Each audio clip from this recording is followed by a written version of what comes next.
Olá pessoal, na nossa aula de hoje falaremos sobre as reações orgânicas de eliminação. Então, reações orgânicas de eliminação são aquelas em que átomos ou grupos de átomos vão ser eliminados da molécula orgânica. Então, basicamente, uma reação de eliminação, eu vou ter então a extração, a eliminação de determinados grupamentos que faziam parte da molécula antes. E como resultado dessa reação química de eliminação, eu vou obter, então, alcenos ou alcinos. Então, por exemplo, nessa reação química aqui, eu vou ter, então, neste composto, a eliminação, forçada pelo zinco, de 2 átomos de cloro. Então, dessa forma, vai formar, então, cloreto de zinco, então vai ser esse sal aqui, e como subproduto da quebra dessas ligações aqui, eu vou ter então a formação de uma ligação dupla entre os dois carbonos. Então, dessa forma, as reações químicas de eliminação são uma ótima via para a obtenção de alcenos. Então, os alcenos estão muito presentes no nosso cotidiano, porém eles são raros de serem encontrados de forma natural, serem obtidos na natureza mesmo. Então, essa via sintética de reações de eliminação possibilita obter alcenos aplicáveis no nosso dia a dia, seja em medicamentos, seja em utensílios, em plásticos, dentre outros. Então, as eliminações elas podem ser de duas formas. As eliminações intramoleculares. Então, intra aqui, ele diz para mim que é dentro da molécula.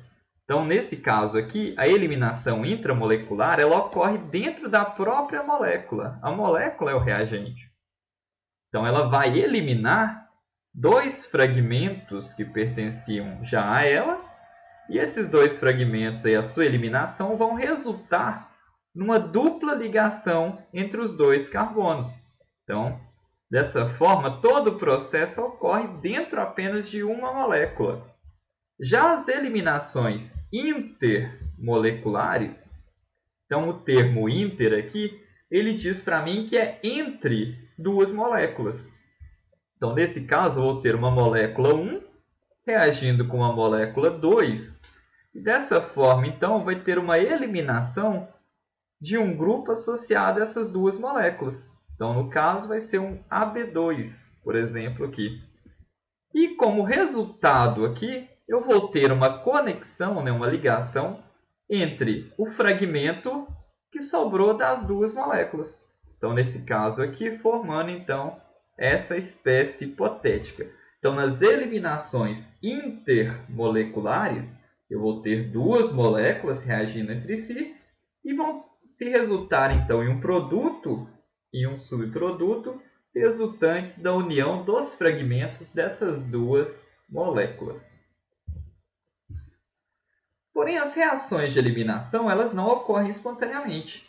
São necessárias condições específicas para que elas ocorram. Então, eu sempre vou indicar aqui na setinha, indicando o fluxo da reação, as condições necessárias para elas ocorrerem. Então, podem ser altas temperaturas, a presença de um metal como catalisador, solvente adequado, o meio ácido, dentre outras condições. Então, por exemplo, nessa reação aqui de eliminação intermolecular, então entre 2 moléculas aí de etanol, para que ocorra essa reação, então, formando um éter mais água, é necessário, então, meios ácidos, ou seja, H2SO4 concentrado, e alta temperatura, um aquecimento a 140 graus Celsius. Então, primeiro, vamos falar sobre as reações de eliminação intramoleculares, ou seja, aquelas que ocorrem dentro da própria molécula. Então, o primeiro caso de eliminação é a eliminação de hidrogênio, ou desidrogenação.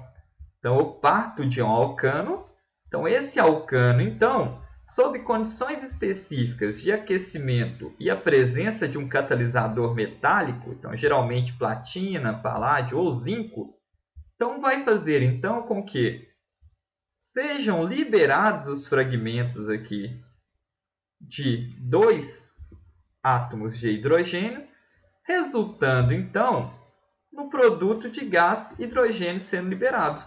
Então, como consequência da quebra dessas duas ligações químicas, vai ter então a disponibilidade de um elétron de cada átomo de carbono para formar uma dupla ligação química. Então, dessa forma, na eliminação de hidrogênio, eu parto de um alcano e obtenho um alceno, além do hidrogênio que é liberado.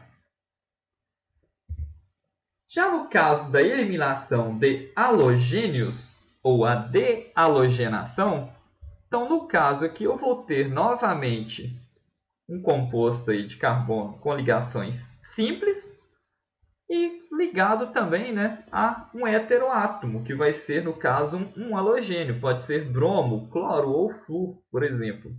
Então, esse dialeto, quando eu adiciono zinco ao meio e utilizo álcool como solvente, eu possibilito condições, então, para que o zinco facilite a eliminação desses átomos altamente eletronegativos, que são os halogênios.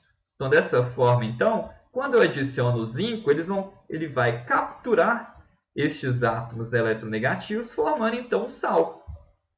No caso aqui, o brometo de zinco. Então, como consequência da quebra dessas duas ligações químicas aqui do carbono com os halogênios, novamente eu vou ter aqui um elétron disponível para que seja então formada uma dupla ligação entre os átomos de carbono. Então, dessa forma, eu vou partir de um dialeto e vou formar novamente um alceno, sendo também liberados, né, um sal associado aqui ao zinco e ao bromo, que é o meu halogênio em questão no exemplo. Então, a eliminação desses halogênios ela é favorecida pela adição do zinco. Então, o zinco ele é muito eletropositivo, oposto, então, aos halogênios, que é muito eletronegativo.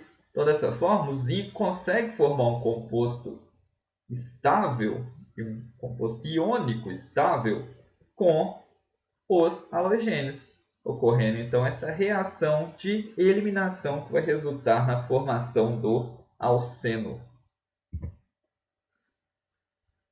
Mas tem um caso específico em que estes átomos de halogênios eles podem estar muito afastados. Então, no exemplo anterior, nós tínhamos os dois átomos de halogênio nos carbonos vizinhos da cadeia. Já no caso aqui deste exemplo, nós podemos observar que nós temos 5 carbonos ao longo da cadeia carbônica. E o bromo, no caso meu átomo de halogênio, vai estar aí afastado entre 3 átomos de carbono. Então, dessa forma, quando os aletos estão tão afastados assim, esse composto de cadeia aberta vai ocorrer o mesmo processo em termos de mecanismo. Então, basicamente, o zinco vai forçar então a eliminação dos átomos de bromo na cadeia, formando então o brometo de zinco, né, que vai ser o meu sal. Porém, e a cadeia carbônica? Como que vai acontecer agora? Então, basicamente, vai ter uma ruptura da ligação aqui e dessa ligação. Então, basicamente, o que vai acontecer nesse tipo de haleto afastado vai ser que este carbono número 1, ele vai então ter um elétron disponível para realizar uma ligação com esse carbono 5. Então, essa cadeia que era aberta, ela vai então se fechar. Então, dessa forma, como são 5 átomos de carbono, vai formar então um composto cíclico fechado com 1, 2, 3, 4, 5 átomos de carbono também.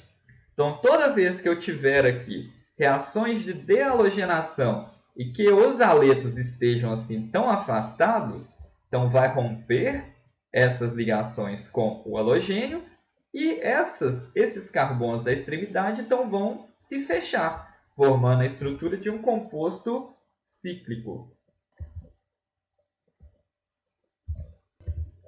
Outro caso de eliminação intramolecular também é a eliminação de halogenidratos.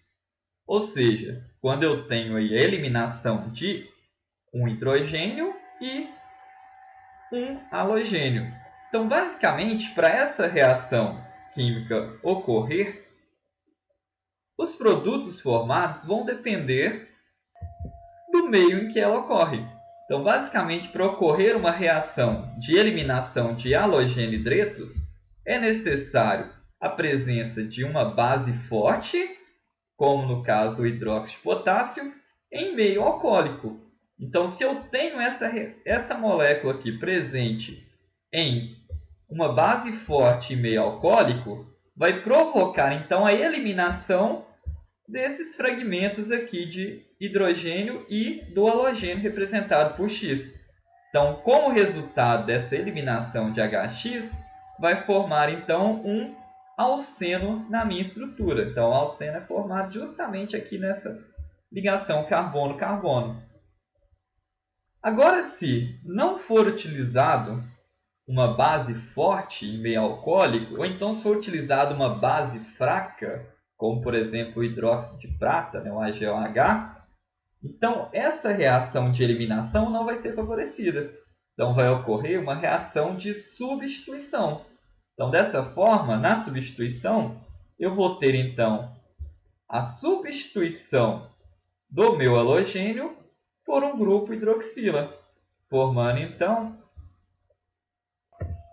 um sal resultante da substituição daquele halogênio. Então, dessa forma, para ocorrer a eliminação de halogenidratos, ou seja, para eliminar o fragmento HX aqui, que pode ser HCl, HBr ou HI, por exemplo, então é necessário uma base forte, então um hidróxido metálico aí forte, que se dissocie facilmente, em meio alcoólico, para assim arrancar então um ácido de uma molécula orgânica. Então, lembrando, as bases fortes, né, os hidróxidos metálicos aí, de metais alcalinos, que é a primeira coluninha da tabela periódica, ou metais alcalinos terrosos, que é a segunda coluna da tabela periódica. Já no caso de cadeias maiores, então, por exemplo, se eu tenho uma cadeia carbônica com 4 carbonos, a maior tendência do hidrogênio na reação de eliminação vai ser sair do carbono menos hidrogenado. Mas como assim? Então vamos a um exemplo prático. Então nessa molécula aqui, quando essa molécula ela está em meio contendo um hidróxido, uma base forte em meio alcoólico, basicamente então tem uma condição para favorecer a eliminação. Mas como que vai ocorrer essa eliminação química? Porque eu tenho tanto o hidrogênio aqui, quanto o hidrogênio aqui. E também tem várias possibilidades dentro da cadeia para ocorrer essa eliminação. Então, de acordo com a regra de Sites-F, o hidrogênio vai sair do carbono menos hidrogenado. Então, quando eu olho essa cadeia aqui, carbônica, esse carbono aqui vizinho ao carbono do halogênio tem 3 hidrogênios, enquanto esse aqui tem 2. Então, dessa forma, de acordo com a regra de Sites-F, a reação predominante vai ser a eliminação desse hidrogênio aqui junto com o meu átomo de halogênio. Então, a reação predominante vai ser a eliminação desse grupo aqui, formando então HBr, e a formação então de uma dupla no segundo carbono. Então, essa duplinha aqui. Então, essa reação vai ser predominante. Mas também pode ocorrer a reação de eliminação, eliminando também o fragmento associado ao hidrogênio do carbono 1. Então, dessa forma, então, a dupla ligação química seria formada entre o carbono 1 e o 2. Porém, essa reação ela é mínima, ela não é favorecida de acordo com a regra de Sites-F. E no caso da desidratação intramolecular, então a desidratação já está associada à perda de água, na eliminação de água. E intramolecular ocorre então dentro da molécula. Então, por exemplo, no caso de uma molécula de álcool, quando eu aqueço essa molécula em condições na presença de ácido sulfúrico concentrado, então eu vou favorecer então a eliminação de uma molécula de água a partir dos fragmentos aí da hidroxila do meu álcool e de um átomo de hidrogênio presente ao carbono vizinho. Então, dessa forma, então, a eliminação desses fragmentos então, vai permitir a liberação de uma molécula de água. E como resultado da quebra da ligação com esses fragmentos, vai formar uma nova ligação dupla entre esses átomos de carbono. Então, dessa forma, eu parto de um álcool e obtenho, então, como produto um alceno. Então, dessa forma, eu consigo obter alcenos a partir da cadeia de álcools comum, né? Álcool que realmente tem um custo relativo baixo, eu consigo obter várias espécies de alcenos. Então, lembrando da regra de Sides-F. Então, quando eu tenho uma cadeia muito grande, então, como por exemplo desse álcool aqui, eu tenho aqui uma cadeia com 4 átomos de carbono. Então, quando for ocorrer uma reação de eliminação, de desidratação, o hidrogênio eliminado será aquele hidrogênio no carbono menos hidrogenado. Então, a reação majoritária aqui vai ser a eliminação desse fragmento com esse fragmento, formando então uma dupla ligação entre o carbono 2 e o carbono 3. As reações de eliminação, então até agora vimos quando ocorre apenas uma eliminação. Então, quando eu elimino apenas um grupo da minha molécula, vai ocorrer a formação de uma ligação dupla. Então, dessa forma, eu sempre vou formar um alceno.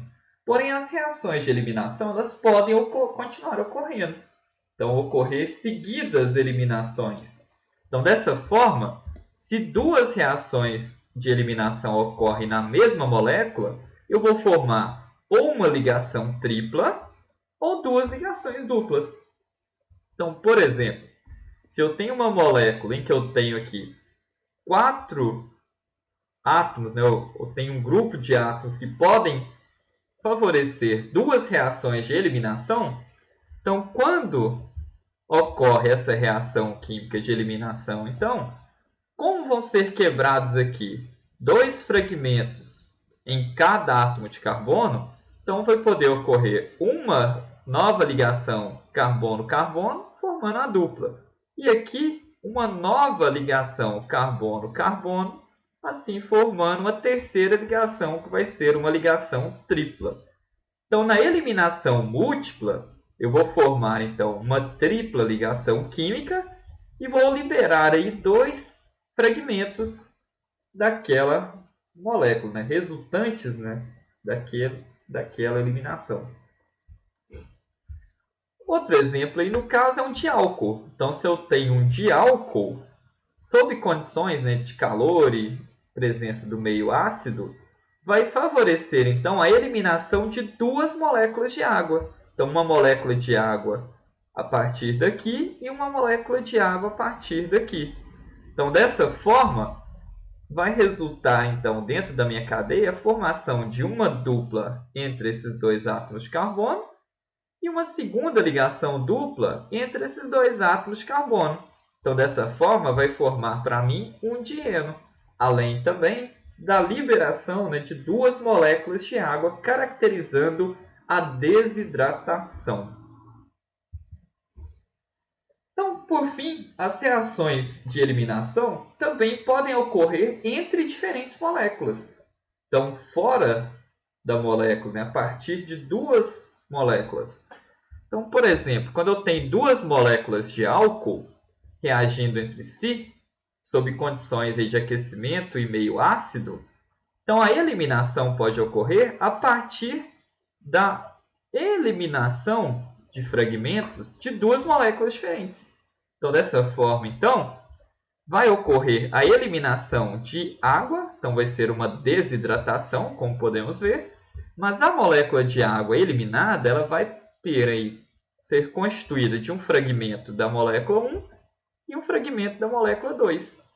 Então, dessa forma, como eu quebro essa ligação aqui, oxigênio-hidrogênio, e eu quebro essa ligação carbono-oxigênio, então a eliminação desse grupo aqui circulado vai resultar então na ligação desse carbono com o oxigênio. Então, dessa forma, como eu posso notar aqui, eu vou ter característica tanto da primeira cadeia do álcool quanto da segunda, formando o que eu chamo de um éter. Então, o éter, lembrando que é uma função orgânica, em que eu tenho então oxigênio entre dois carbonos numa cadeia carbônica. Então, a desidratação intermolecular ela é a principal rota para se obter éteres. Então, para obter esses éteres, a rota mais barata é a partir da desidratação intermolecular de álcoois. Outro tipo de desidratação intermolecular é a de ácidos carboxílicos. Então, lembrando que um ácido carboxílico ele tem como característica aqui o grupo carbonila e uma hidroxila ligada a esse carbono da carbonila. Então, no caso da desidratação intermolecular de ácidos carboxílicos, eu vou ter então duas moléculas de ácido carboxílico e essas duas moléculas, então, a partir das suas hidroxilas, vai ocorrer então a eliminação de uma molécula de água e os fragmentos resultantes da eliminação vão se ligar a partir do oxigênio que restou na cadeia ali a partir das hidroxilas. Então, basicamente, é como se eu tivesse a eliminação desse hidrogênio e dessa hidroxila, formando então água, e esse oxigênio aqui que sobrou se ligasse a esse carbono, que é exatamente o que está representado aqui à direita. Então, basicamente, a desidratação intermolecular de ácidos carboxílicos vai partir, então, como diz, já de ácidos carboxílicos, formando, então, anidridos. Então, é uma forma de obtenção de anidridos, é a desidratação intermolecular desses ácidos carboxílicos. As referências da nossa aula de hoje, pessoal, e até a nossa próxima aula.